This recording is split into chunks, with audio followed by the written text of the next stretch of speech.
देश में भी गद्दारों की कमी नहीं है। जिस तरीके से देश में गद्दार काम कर रहे हैं, उनकी भी ध्यान रखने की जरूरत है। मैं साफ साफ कहता हूं, इसीलिए लोग कहते हैं कि कड़वा कहता है, लेकिन साफ बात तो कहनी पड़ेगी ना। अगर साफ बात नहीं कहेंगे तो गद्दार गद्दारी करते रहेंगे, इसी तरीके से देश को लूटते रहेंगे और दूसरे देशों को देते रहेंगे। मैं पूछना चाहता हूं कि आज बांग्लादेश में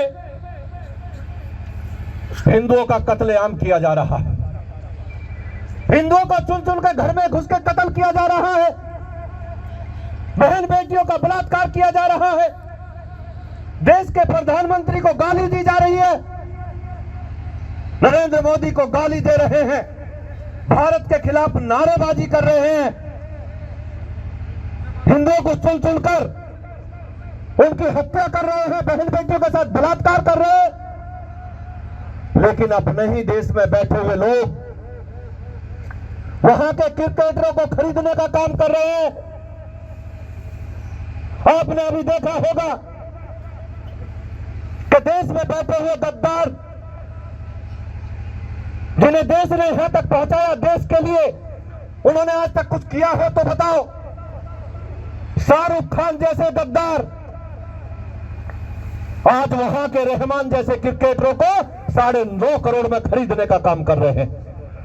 मैं बताना चाहता हूं कि पाकिस्तान खेलने नहीं आ सकता तो बांग्लादेश का खिलाड़ी भारत में कैसे खेलने आ सकता है? मैं पूछना चाहता हूं, कैसे आ सकता है वो रहमान यहां?